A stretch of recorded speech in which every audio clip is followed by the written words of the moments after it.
ಸಿದ್ದರಾಮಯ್ಯನವರು ನನ್ನ ಎದುರುಗಡೆ ಬರಬೇಕು ಡಿಬೇಟ್ಗೆ. ಸಂಸ್ಕೃತಿ ಅಂದ್ರೆ ಏನು, ಯಾವುದು ಸಭ್ಯತೆ, ಇದ್ರ ಎಲ್ಲದರ ಬಗ್ಗೆ ನಾವಿಬ್ಬರು ಚರ್ಚೆ ಮಾಡಬೇಕು ಜನರ ಎದುರುಗಡೆ, ಸಾರ್ವಜನಿಕರ ಎದುರುಗಡೆ. ಅದು ಜನ ಪ್ರತ್ಯಕ್ಷವಾಗಿ ನೋಡಬೇಕು. ಎಲ್ಲೋ ಕುತ್ಕೊಂಡು ಅಥವಾ ಎಲ್ಲೋ ಸಭೆಗಳಲ್ಲಿ ಕೊಡೋದಲ್ಲ, ನನ್ನ ಎದುರುಗಡೆ ಬರಬೇಕು ಸಿದ್ದರಾಮಯ್ಯನವರು. ಸಂಸ್ಕೃತಿ ಬಗ್ಗೆ ಮಾತಾಡ್ತಾರೆ, ಸಭ್ಯತೆ ಬಗ್ಗೆ ಮಾತಾಡ್ತಾರೆ, ನಮ್ಮ ಪ್ರಧಾನಮಂತ್ರಿಗಳ ಬಗ್ಗೆ, ನರೇಂದ್ರ ಮೋದಿ ಅವರ ಬಗ್ಗೆ, ಅಮಿತ್ ಶಾ ಬಗ್ಗೆ, ಯಡಿಯೂರಪ್ಪನವ್ರ ಬಗ್ಗೆ, ಹಿಂದುತ್ವದ ಬಗ್ಗೆ, ದೇವಸ್ಥಾನಗಳ ಬಗ್ಗೆ ಅಸಭ್ಯವಾಗಿ ನಡ್ಕೊಂಡಿರ್ತಕ್ಕಂಥವ್ರ ಮೊದಲು ಯಾರು? ನಾವೇನು ನಡ್ಕೊಂಡಿದ್ವಾ? ನಮ್ಮ ಬಗ್ಗೆ ಅಷ್ಟೊಂದು ಕೀಳಾಗಿ ಹೇಳ್ತಕ್ಕಂಥ ಅವಶ್ಯಕತೆ ಏನಿತ್ತು? ಕಾಂಗ್ರೆಸ್ ಲೀಡರ್ಗಳು ನಮ್ಮ ಪ್ರಧಾನಮಂತ್ರಿ ಮೋದಿ ಅವರ ಬಗ್ಗೆ ಏನೆಲ್ಲ ಕೆಟ್ಟದನ್ನು ಮಾತಾಡಿದ್ದಾರೆ? ಬಹುತೇಕ ಯಾವ ಸಂಸ್ಕೃತಿ ಸಭ್ಯತೆಯ ಎಲ್ಲೆಯನ್ನ ಮೀರಿ ಮಾತಾಡಿದ್ದಾರೆ. ಹೇಳ್ಬೇಕಾ ಯಾರು ಅಂತ? ಯಾರ್ಯಾರು ಏನು ಹೇಳಿದ್ದಾರೆ ಅಂತ ಹೇಳ್ಬೇಕಾ? ಅಜಿತ್ ಸಿಂಗ್ ಹೇಳಿದ್ರು ಪ್ರಧಾನಮಂತ್ರಿ ಅಂದ್ರು ಕುರಿ ಅಂತ ಅಂದ್ರು. ಆಮೇಲೆ ಅಭಿಷೇಕ್ ಸಿಂಗ್ ಮಾನ್ವಿ ಹೇಳಿದ್ರು ಡ್ಯಾಮೇಜ್ ಮಾಡ್ತಕ್ಕಂಥ ಮನುಷ್ಯ ಅಂತ ಅಂದ್ರು, ಇಡೀ ಭಾರತದ ಡ್ಯಾಮೇಜ್ ಮಾಡ್ತಕ್ಕಂಥ ಮನುಷ್ಯ ಅಂತ ಅಂದ್ರು. ಆಮೇಲೆ ಸಮಾಜವಾದಿ ಪಾರ್ಟಿ ಲೀಡರ್ ಹೇಳಿದ್ರು, ಅಜಮ್ ಖಾನ್ ಹೇಳಿದ್ರು ಒಂದು ಪಪ್ಪಿ ಅಂತ ಅಂದ್ರು, ಅತ್ಯಂತ ಜಾತೀಯವಾದಿ ಅಂತ ಕರೆದ್ರು. ಆಮೇಲೆ ಬೇನಿ ಪ್ರಸಾದ್ ವರ್ಮಾ ಅಂತ ಕರೆದ್ರು, ಪ್ರಧಾನಮಂತ್ರಿಗಳನ್ನ ಕೊಲೆಗಡುಕ ಅಂತ ಕರೆದ್ರು. ಆಮೇಲೆ ಸಲ್ಮಾನ್ ಖುರ್ಷಿದ್ ಅವ್ರನ್ನ ಕಪ್ಪೆ ಅಂತ ಕರೆದ್ರು, ಮಂಗ ಅಂತ ಕರೆದ್ರು, ನಪುಂಸಕ ಅಂತ ಕರೆದ್ರು. ಪಿ ಚಿದಂಬರಂ ಹೇಳಿದ್ರು ಅತ್ಯಂತ ದೊಡ್ಡ ಸುಳ್ಳುಗಾರ ಅಂತ ಪಿ ಚಿದಂಬರಂ ಕರೆದ್ರು. ಆಮೇಲೆ ಶರದ್ ಪವಾರ್ ಹೇಳಿದ್ರು ಇವ್ರನ್ನ ಹಿಟ್ಲರ್ ಅಂತ ಕರೆದ್ರು. ಕಾಂಗ್ರೆಸ್ ಲೀಡರ್ಗಳು ಬಹುತೇಕ ಎಲ್ಲರೂ ಕೂಡ ಮೋದಿ ಅವರನ್ನ ಹಿಟ್ಲರ್ ಅಂತ ಕರೆದ್ರು. ಇದೆಲ್ಲದಕ್ಕೂ ದಾಖಲೆಗಳಿದೆ, ಎಲ್ಲದಕ್ಕೂ ದಾಖಲೆಗಳಿದೆ, ಮೀಡಿಯಾದ್ದೇ ದಾಖಲೆಗಳಿದೆ ಇದರಲ್ಲಿ. ಆಮೇಲೆ ಹಾಜಿ ಯಾಕೂಬ್ ಹೇಳಿದ್ರು ಇವರೊಬ್ರು ಪ್ರೆಡೇಟರ್ ಅಂತ ಕರೆದ್ರು, ಟೈರಂಟ್ ಅಂತ ಕರೆದ್ರು. ಆಮೇಲೆ ಕರ್ನಾಟಕ ಚೀಫ್ ಮಿನಿಸ್ಟರ್ ಸಿದ್ದರಾಮಯ್ಯ ಕರೆದ್ರು ಮಾಸ್ ಮರ್ಡರರ್ ಅಂತ ಕರೆದ್ರು. ಇವರಿಗೆ ಏಕವಚನದಲ್ಲಿ, ಎಲ್ಲರೂ ಏಕವಚನದಲ್ಲೇ ಮಾತಾಡಿದ್ದಾರೆ. ಸಿದ್ದರಾಮಯ್ಯನವರಿಗೆ ಮತ್ತು ಕಾಂಗ್ರೆಸ್ ಲೀಡರ್ಸ್ಗಳಿಗೆ ಇಲ್ಲದೆ ಇರತಕ್ಕಂಥ ಸಭ್ಯತೆಯ ಪಾಠ ಇವತ್ತು ಬಿಜೆಪಿಗೆ ಯಾಕೆ? ಯಾರು ನನ್ನ ಮಾತನ್ನ ಒಪ್ಕೊಂತಾರೋ ಬಿಡ್ತಾರೋ ಪ್ರಶ್ನೆ ಇಲ್ಲ, ಆದ್ರೆ ನನ್ನ ಪ್ರಧಾನಮಂತ್ರಿ, ನನ್ನ ಧರ್ಮ, ನನ್ನ ದೇಶ, ನನ್ನ ನಿಲುವು, ಇದರಲ್ಲಿ ಯಾವುದೇ ಹಿಂಜರಿಕೆಯ ಅವಶ್ಯಕತೆನೇ ಇಲ್ಲ. ಅಷ್ಟಕ್ಕೆ ಮುಗ್ದಿಲ್ಲ.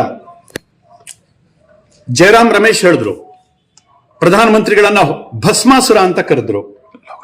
ದಿಗ್ವಿಜಯ ಸಿಂಗ್ ಹೇಳಿದ್ರು ಇವ್ರನ್ನ ರಾವಣ ಅಂತ ಕರೆದ್ರು.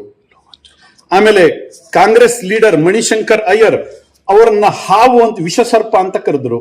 ಅವರನ್ನ ಅತ್ಯಂತ ಕೆಟ್ಟ ಮುದಿ ಮನುಷ್ಯ ಅಂತ ಕರೆದ್ರು. ಏನ್ರಿ ಹೇಳಿಸ್ಕೋಬೇಕು ನಾವು? ಇದು ಸಭ್ಯತೆನ? ಇದು ಸಂಸ್ಕೃತಿನ? ಇದು ಕಾಂಗ್ರೆಸ್ ಲೀಡರ್ಸ್ಗಳು ಎಲ್ಲರೂ ನನ್ನ ಎದುರುಗಡೆ ಬಂದು ನಿಂತ್ಕೊಳ್ಳಿ, ಸಂಸ್ಕೃತಿಯ ಪಾಠ ಏನು ಅಂತ ನಾನು ಹೇಳ್ತೀನಿ, ಮಾತಾಡೋದು ಹೇಗೆ ಅಂತ ನಾನು ಹೇಳ್ತೀನಿ. ನನಗೂ ಸಭ್ಯತೆ ಗೊತ್ತಿದೆ, ಸಂಸ್ಕೃತಿ ಗೊತ್ತಿದೆ. ಯಾರಿಗೆ ಯಾವ ಭಾಷೆಯಲ್ಲಿ ಮಾತಾಡಬೇಕೋ ಅದೇ ಭಾಷೆಯಲ್ಲಿ ಮಾತಾಡಬೇಕು. ಮೊದಲು ಸಿದ್ದರಾಮಯ್ಯನವರೇ ಸಭ್ಯತೆ ಏನು ಅಂತ ನೀವು ಕಲ್ತ್ಕೊಳ್ಳಿ. ಕಾಂಗ್ರೆಸ್ ಲೀಡರ್ಸ್ಗಳೇ ಸಂಸ್ಕೃತಿ ಅಂತಂದ್ರೆ ಏನು ಅಂತ ನೀವು ಕಲ್ತ್ಕೊಳ್ಳಿ. ಮಾತಾಡೋ ರೀತಿ ನೀತಿಗಳನ್ನ ನೀವು ಕಲ್ತ್ಕೊಳ್ಳಿ, ಆಮೇಲೆ ನಮಗೆ ಪಾಠ ಮಾಡಿ. ಇವತ್ತು ಕೆಲವೊಬ್ರು ಸಭ್ಯರು ನಮಗೆ ಪಾಠ ಮಾಡ್ಲಿಕ್ಕೆ ಬರ್ತಾರೆ. ಸಿದ್ದರಾಮಯ್ಯನವರು ಮೊನ್ನೆ ತಾನೇ ಎಲ್ಲ ವಿಡಿಯೋ ಸೋಷಿಯಲ್ ಮೀಡಿಯಾಗಳಲ್ಲಿ ಹರಿದಾಡ್ತಾ ಇದೆ, ಏಕವಚನದಲ್ಲಿ ಮಾತಾಡಿದ್ರು. ಕಳೆದ ಚುನಾವಣೆಗಳಲ್ಲಿ ಏನೆಲ್ಲ ಮಾತಾಡಿದ್ರು. ಅವರಿಗೊಂದು ಕಾನೂನು, ನಮಗೊಂದು ಕಾನೂನು, ಅವರಿಗೊಂದು ನ್ಯಾಯ, ನಮಗೊಂದು ನ್ಯಾಯ. ಇದು ಯಾವ ಸೀಮೆ ನ್ಯಾಯ ರೀ? ನಮಗದೆಲ್ಲ ಗೊತ್ತಿಲ್ಲ. ನಾವು ನಮ್ಮ ನಾಯಕತ್ವವನ್ನು ಪ್ರೀತಿ ಮಾಡ್ತಕ್ಕಂಥ ಜನ, ಅದಕ್ಕಿಂತ ಹೆಚ್ಚು ನಮ್ಮ ಧರ್ಮವನ್ನು ಪ್ರೀತಿ ಮಾಡ್ತಕ್ಕಂಥ ಜನ. ಇವತ್ತು ಅಯೋಧ್ಯೆ ರಾಮ ಮಂದಿರದ ಬಗ್ಗೆ ಏನೆಲ್ಲ ಅವಹೇಳನಕಾರಿ ಮಾತುಗಳನ್ನು ಹೇಳಿದ್ರು, ಎಷ್ಟು ಕೀಳಾಗಿ ಹಿಂದೂ ಸಮಾಜವನ್ನು ಕಂಡ್ರು. ಅಂದ್ರೆ ಹಿಂದೂ ಸಮಾಜ ಅಂತಂದ್ರೆ ಇದೊಂದು ಬೇವರ್ಸಿ ಸಮಾಜನ ಇದು? ಇವ್ರ ಸಮಾಜದ ಜನಗಳಿಗೆ ಓಟೇ ಇಲ್ವಾ? ಅಲ್ಲಿರ್ತಕ್ಕಂಥ 15%, 20% ಜನರು ಓಟಿಗೋಸ್ಕರ ಇಷ್ಟೆಲ್ಲ ಜೊಲು ಸುರಿಸ್ತಾರೆ. ಹಾಗಿದ್ರೆ 80%, 85% ಇರತಕ್ಕಂಥ ನಮ್ಮ ಜನರಿಗೆ ಏನಿದೆ ಗೌರವ? ಹಾಗಿದ್ರೆ ಮೊದಲು ಗೌರವ ಕೊಟ್ಟು ಮಾತಾಡೋದನ್ನು ಕಲೀರಿ. ನಮ್ಮ ಸಮಾಜಕ್ಕೆ ಮೊದಲು ನಮ್ಮ ಧರ್ಮಕ್ಕೆ ಗೌರವ ಕೊಟ್ಟು ಮಾತಾಡೋದನ್ನು ಕಲೀರಿ. ಜಾತ್ಯತೀತತೆ ನಮಗೂ ನಂಬಿಕೆ ಇದೆ, ಆದ್ರೆ ಆ ಧ್ವನಿ ನಿಮ್ಮ ಧ್ವನಿಯಲ್ಲಿರಲಿ, ನಿಮ್ಮ ಭಾಷೆಯಲ್ಲಿರಲಿ. ಹಿಂದೂಗಳಿಗೆ ಒಂದು ರೀತಿ ಪದ್ಧತಿ, ಮುಸಲ್ಮಾನರಿಗೆ ಒಂದು ರೀತಿ ಪದ್ಧತಿ. ಇದು ಯಾವ ಸೀಮೆ ನ್ಯಾಯ ರೀ? ದಯವಿಟ್ಟು ಸಭ್ಯತೆಯನ್ನು ನೀವು ಕಲೀರಿ, ಸಂಸ್ಕೃತಿಯನ್ನು ನೀವು ಕಲೀರಿ, ಆಮೇಲೆ ನಮಗೆ ಪಾಠ ಮಾಡ್ಲಿಕ್ಕೆ ಬನ್ನಿ. ನಮ್ಮ ಧ್ವನಿ ಇದೇನೆ. ನೀವು ಹೇಳಿದ್ದು ಏಕವಚನದಲ್ಲಿ ಮಾತಾಡಿಸಿದ್ದು ಸರಿ ಅಂತಾದ್ರೆ ನಾನು ಮಾತಾಡಿದ್ದು ಸರಿ. ಯಾರು ನನ್ನನ್ನು ಒಪ್ಕೊಂತಾರೋ ಬಿಡ್ತಾರೋ ಗೊತ್ತಿಲ್ಲ, ದೇವರು ಒಪ್ತಾನೆ. ಈಗ ಹಿಂದೂ ಸಮಾಜದ ಸಭ್ಯ ಜನ ಇದನ್ನು ಒಪ್ಕೊಂತಾರೆ. ಸೋಷಿಯಲ್ ಮೀಡಿಯಾದಲ್ಲಿ ನೋಡ್ಲಿ, ಇವತ್ತು ಚರ್ಚೆ ಮಾಡ್ಲಿ, ಯಾರು ಏನೇನು ಹೇಳ್ತಾ ಇದ್ದಾರೆ ಅನ್ನುವಂಥದ್ದನ್ನು ಕೇಳಲಿ. ಸಿದ್ದರಾಮಯ್ಯನವರೇ, ಖಂಡಿತವಾಗಿ ಹೇಳ್ತೀನಿ, ಸಂಸ್ಕೃತಿ ಸಭ್ಯತೆ ಬಗ್ಗೆ ಮಾತಾಡೋದಾದ್ರೆ ನನ್ನ ಎದುರುಗಡೆ ಬರ್ರಿ. ಇಡೀ ಕರ್ನಾಟಕದ ಜನ ನೋಡ್ಲಿ, ಲೈವ್ ಆಗ್ಲಿ, ಬನ್ನಿ ನಮ್ಮ ಎದುರುಗಡೆ. ಅದಿಲ್ಲ ಅಂತಂದ್ರೆ ಸಂಸ್ಕೃತಿ ಸಭ್ಯತೆ ಬಗ್ಗೆ ಮಾತಾಡೋದನ್ನು ಬಿಡಿ. ಯಾಕಂದ್ರೆ ಅದರ ಅರ್ಥನೇ ಗೊತ್ತಿಲ್ಲದೆ ಇರತಕ್ಕಂಥ ಜನ ನೀವು ಸಿದ್ದರಾಮಯ್ಯನವರೇ. ಕಾಂಗ್ರೆಸ್ ಬಗ್ಗೆ ನಾನು ಹೇಳೋದಿಲ್ಲ, ಅನೇಕ ರಾಮ್ ಭಕ್ತರು ಅಲ್ಲೂ ಇದ್ದಾರೆ.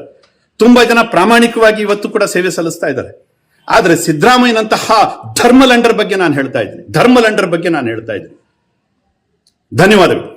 ಸರ್ ಇನ್ನೊಂದು ವಿಚಾರ, 4.5 ವರ್ಷ ಇವರು ಕೊಂಕರ ನಿದ್ದೆಯಲ್ಲಿದ್ರು, 4.5 ವರ್ಷ ಎಲ್ಲಿದ್ರು, ನಾಪತ್ತೆ ಆಗಿದ್ರು. ಅದನ್ನ ಮುಂದಿನ ದಿವಸದಲ್ಲಿ ಉತ್ತರ ಕೊಡ್ತೀನಿ ಅವರಿಗೆ. ಸರ್, ಕುಂಭಕರ್ಣ ಮಾತುಗಳನ್ನ ನಿಮ್ಮಂತ ಹೇಳ್ತಾರೆ, ಇದ್ರ ಬಗ್ಗೆ ಏನ್ ಹೇಳ್ತೀವಿ ಸರ್? ಮುಂದಿನ ದಿವಸದಲ್ಲಿ ಅದೆಲ್ಲದಕ್ಕೂ ಉತ್ತರ ಕೊಡ್ತೀವಿ. ಯಾವುದನ್ನು ಬಡ್ಡಿ ಗಿಡ್ಡಿ ಇಲ್ಲದೇನೆ ವಾಪಸ್ ತೀರಿಸ್ತೀವಿ. ಸರ್, ಈಗ ಡಿ ಕೆ ಶಿವಕುಮಾರ್ ಅವರೊಂದು ಮಾತನ್ನು ಹೇಳಿದ್ದಾರೆ, ಅತ್ಯಂತ ಚೆನ್ನಾಗಿದೆ, ಆರೋಗ್ಯದಲ್ಲಿ ಯಾವುದೇ ರೀತಿಯ ಸಂಶಯ ಅಥವಾ ಯಾವುದೇ ರೀತಿಯ ಏರುಪೇರುಗಳಿಲ್ಲ. ಮುಂದಿನ ಚುನಾವಣೆಯಲ್ಲಿ ಭಾರತೀಯ ಜನತಾ ಪಾರ್ಟಿ ಗೆಲ್ಲಿಸ್ತೀವಿ. ಟಿಕೆಟ್ ಬಗ್ಗೆ ಅವ್ರಿಗೆ ಯಾಕ್ರಿ ಚಿಂತೆ? ನನ್ನ ಟಿಕೆಟ್ ಬಗ್ಗೆ ನನಗೆ ಚಿಂತೆ ಆಗಬೇಕು. ಹೈಕಮಾಂಡ್ ಇದೆ, ಯೋಚನೆ ಮಾಡ್ತಕ್ಕಂಥದ್ದು ಹೈಕಮಾಂಡ್ ಇದೆ, ಪಾರ್ಟಿ ಇದೆ, ಲೀಡರ್ಸ್ಗಳಿದ್ದಾರೆ, ಅವ್ರಿಗೆ ಚಿಂತೆ ಮಾಡ್ತಾರೆ. ಬಾಕಿಯವ್ರಿಗೆ ಯಾಕ್ರಿ ತಲೆ ಬಿಸಿ? ಅವ್ರವ್ರ ಕೆಲಸ ನೋಡ್ಕೊಳ್ಳಿ.